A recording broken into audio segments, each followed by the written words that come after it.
Glucose को continue करते हुए आज हम बात करेंगे ग्लूकोज की साइक्लिक स्ट्रक्चर के बारे में। तो इससे पिछले वीडियोज़ में हमने ग्लूकोज की ओपन चेन वाली जो स्ट्रक्चर है उसकी केमिकल रिएक्शंस के बारे में बात की थी, और अधिकतर जो केमिकल रिएक्शंस हैं उनका एक्सप्लेनेशन जो ग्लूकोज की ओपन चेन है वो कर पाती है। लेकिन कुछ ऐसी प्रॉपर्टीज़ अथवा ऐसी रिएक्शंस हैं जिनको ग्लूकोज की ओपन चेन से हम समझा नहीं पाए। तो वो कौन कौन सी प्रॉपर्टीज़ अथवा रिएक्शंस हैं जिनको ग्लूकोज की ओपन चेन समझा नहीं सकती है। तो सबसे पहले हम बात करेंगे डी ग्लूकोज में जो CHO समूह होता है, यानी एल्डिहाइडिक जो ग्रुप होता है, इस समूह की जो कैरेक्टरिस्टिक्स रिएक्शंस हैं जिससे हमें पता लगता है कि इस सॉल्यूशन में या सैंपल में हमारे पास में एल्डिहाइड प्रेजेंट है, तो वो जो कैरेक्टरिस्टिक्स रिएक्शन है वो शो नहीं हो पाती है। फॉर एग्जांपल ग्लूकोज जो है वो सिर्फ रिएजेंट के साथ में पिंक कलर शो नहीं करता है, और नॉर्मली जो एल्डिहाइड जो होता है वो सिर्फ रिएजेंट के साथ में पिंक कलर का सॉल्यूशन देता है। इसके अलावा ग्लूकोज जो है वो अमोनिया और सोडियम बाइसल्फाइड के साथ में एडिशन प्रोडक्ट का फॉर्मेशन नहीं करता है। तो इन रिएक्शंस के आधार पर अथवा इन एविडेंस के आधार पर यह रिजल्ट निकाला कि ग्लूकोज में जो CHO समूह है, एल्डिहाइड जो ग्रुप है, वो इन रिएक्शंस के लिए पूर्ण रूप से फ्री नहीं होता है। इसी वजह से जो एल्डिहाइड ग्रुप है वो सिर्फ रिएजेंट के साथ में अथवा अमोनिया अथवा सोडियम बाइसल्फाइड के साथ में रिएक्शन नहीं कर पाता है। इसके अलावा जो डी ग्लूकोज है वो दो आइसोमेरिक फॉर्म में एग्जिस्ट करता है, अल्फा डी ग्लूकोज और बीटा डी ग्लूकोज, और दोनों ही आइसोमेरिक फॉर्म के लिए उनकी मेल्टिंग पॉइंट और स्पेसिफिक रोटेशन के मान डिफरेंट होते हैं, जिनकी चर्चा हम आगे करेंगे। अल्फा डी ग्लूकोज और बीटा डी ग्लूकोज जो है ये परिवर्ती ध्रुवण घूर्णनता शो करते हैं, म्यूटा रोटेशन शो करते हैं। समय के साथ में एंगल ऑफ रोटेशन के मान में जो चेंजेस आते हैं उसे हम म्यूटा रोटेशन कहते हैं। इसके अलावा जब डी ग्लूकोज की मेथनॉल के साथ में HCl की प्रेजेंस में हम रिएक्शन करवाते हैं तो मेथिल डी ग्लूकोसाइड्स के हमें दो आइसोमर प्राप्त होते हैं। ठीक है, ये जो ग्लूकोसाइड जो फॉर्म होती है यह ग्लूकोज की एसिटाइल फॉर्म होती है, जिसकी चर्चा हम आगे करेंगे। अब ग्लूकोज की जो साइक्लिक स्ट्रक्चर है उसको बनाने से पहले हमें जो हेमी एसिटाइल फॉर्म जो बनती है उसके बारे में जानना ज़रूरी है। तो जब हम एल्डिहाइड की रिएक्शन एसिडिक मीडियम में अल्कोहल के साथ करते हैं तो हमें हेमी एसिटाइल प्राप्त होता है। ठीक है, और जो हेमी एसिटाइल जो ग्रुप होता है या फॉर्म जो है वो ईजिली हाइड्रोलाइज जल के द्वारा अपघटित होकर पुनः एल्डिहाइड में कन्वर्ट हो जाती है। इसी वजह से जो हेमी एसिटाइल जो फॉर्म होती है वो रिड्यूसिंग फॉर्म होती है, अपचयक अवस्था या हम रूप कह सकते हैं। इसके अलावा जब फर्दर हम हेमी एसिटाइल की अभिक्रिया अल्कोहल की प्रेजेंस में करवाते हैं तो हमें एसिटाइल प्राप्त होता है। और एसिटिल का ईजिली जल अपघटन नहीं हो पाता है। इसी वजह से जो एसिटिल जो फॉर्म होती है वो नॉन रिड्यूसिंग फॉर्म होती है। अब जो ग्लूकोज है, ग्लूकोज की जब साइक्लिक स्ट्रक्चर बनेगी तो उसमें हमें हेमी एसिटिल फॉर्म देखने को मिलेगी, यानी इंट्रामोलिकुलर न्यूक्लियोफिलिक एडिशन रिएक्शन होगा और हेमी एसिटिल जो फॉर्म है वो हमें प्राप्त होगी।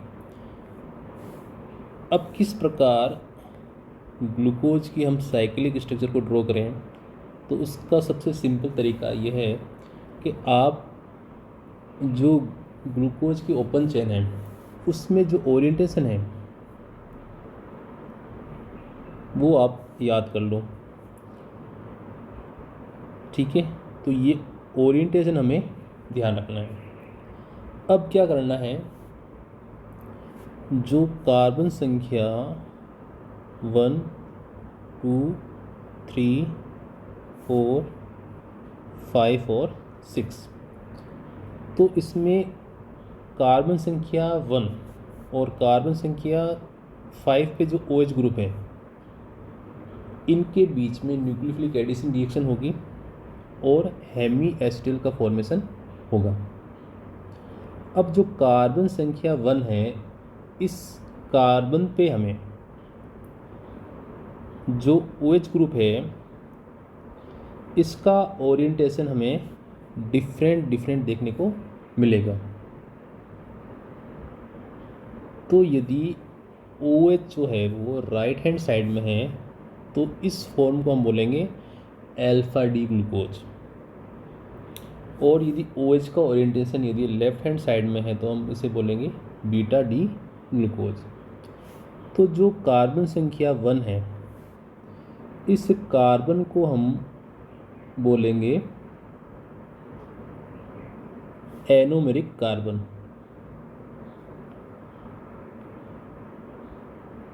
यानी इस कार्बन पे OH का ओरिएंटेशन डिफरेंट देखने को मिलेगा। तो इस कार्बन को हम बोलेंगे एनोमेरिक कार्बन, और बीटा डी ग्लूकोज और अल्फा डी ग्लूकोज जो है वो परस्पर आपके एनोमर्स हैं। क्या है? एनोमर्स। तो ये पॉइंट आप ध्यान रखना। अब जो अल्फा डी ग्लूकोज है इसका जो मेल्टिंग पॉइंट जो होता है वो होता है 146 डिग्री सेल्सियस, और बीटा डी ग्लूकोज का होता है 150 डिग्री सेल्सियस। इसके अलावा जो स्पेसिफिक रोटेशन है या ऑप्टिकल रोटेशन है इसकी वैल्यू होती है plus 112.2 degree alpha D glucose के लिए, जबकि बीटा डी ग्लूकोज के लिए जो स्पेसिफिक रोटेशन अथवा ऑप्टिकल रोटेशन जो होता है वो प्लस 18.7 डिग्री होता है। अब अल्फा अथवा बीटा डी ग्लूकोज जो है इन दोनों में से किसी भी एक फॉर्म की यदि हम एक्वस सॉल्यूशन बनाते हैं, फॉर एग्जांपल यदि हम प्योर बीटा डी ग्लूकोज की रिएक्शन यदि जल के साथ करवाते हैं, यानी इनका एक्वस सॉल्यूशन यदि तैयार करते हैं, तो जो बीटा डी ग्लूकोज का जो स्पेसिफिक रोटेशन का मान है प्लस 18.7, यह जो मान है वो बढ़कर कितना प्राप्त होगा? 52.6 डिग्री। इसी प्रकार यदि आप प्योर अल्फा डी ग्लूकोज लेकर यदि उसका एक्वस सॉल्यूशन यदि बनाते हो तो इसका जो स्पेसिफिक रोटेशन का मान है वो घटकर कितना हो जाएगा? आपके 52.6 डिग्री। तो इस स्थिति पर हमें एक साम्य मिश्रण प्राप्त होगा, जिस साम्य मिश्रण में मेनली या मुख्य रूप से अल्फा और बीटा फॉर्म एग्जिस्ट करेगी। तो जो बीटा फॉर्म होती है वो साम्य अवस्था पर आपके 64% होती है, और अल्फ़ा फॉर्म जो होती है वो कितनी होती है 34%। और कुछ मात्रा में, नगण्य मात्रा में हमें ओपन चेन देखने को मिलेगी इस साम्य अवस्था पर। और इस साम्य मिश्रण का जो स्पेसिफिक रोटेशन का मान होगा उसकी वैल्यू होगी 52.6 डिग्री। अब हम बात करते हैं ग्लूकोज की जो साइक्लिक स्ट्रक्चर है उसको हम होवर्थ फॉर्मूले में कन्वर्ट करेंगे। तो जो 6 मेंबर्ड रिंग होती है जिसमें ऑक्सीजन एटम इंक्लूड है, उस रिंग को वैसे हम बोलते हैं पायरिनोज रिंग या पायरिनोज फॉर्म, ठीक है। और इसी का दूसरा नाम है होवर्थ फॉर्मूला। तो होवर्थ फॉर्मूले में इसको जब हम कन्वर्ट करेंगे तो सबसे पहले हम 6 मेंबर्ड रिंग बना देंगे, ठीक है। अब क्या करना है, जैसे बीटा डी ग्लूकोज की मैं बात करूं तो बीटा डी ग्लूकोज में जो समूह लेफ्ट हैंड साइड में है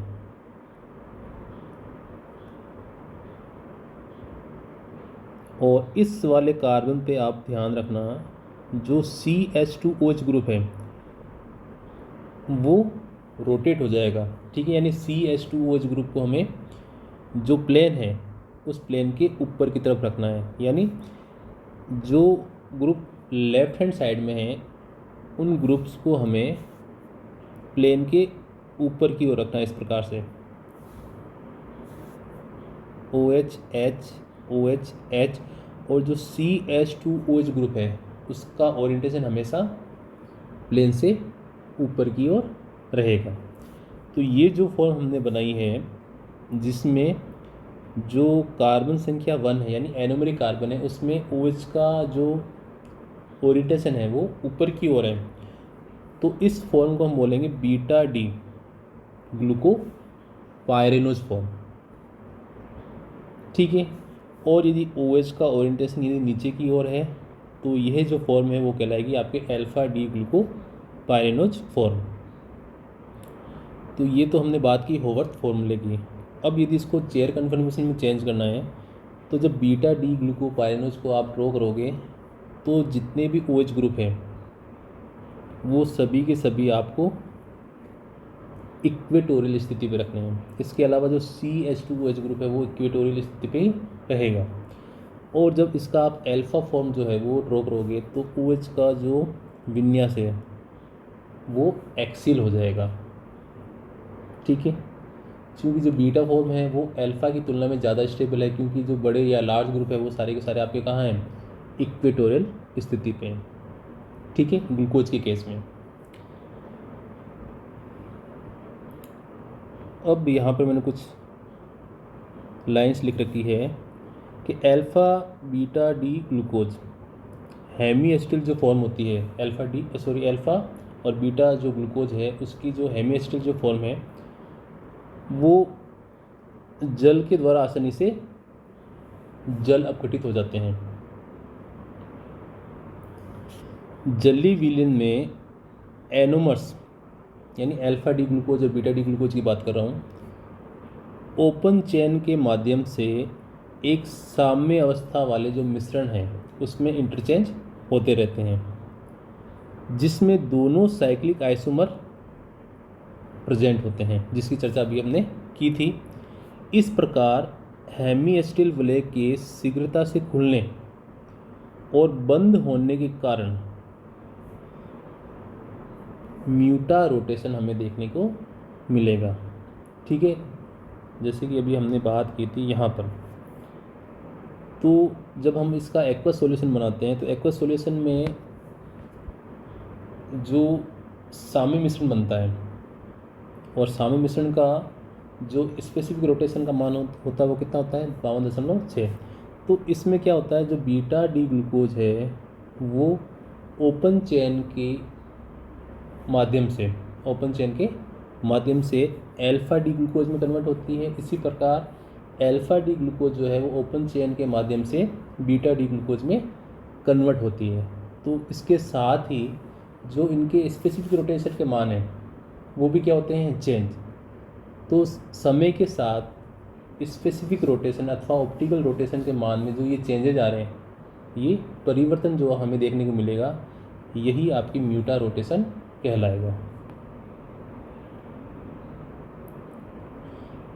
अब हम बात करेंगे एसिटिल फॉर्मेशन की।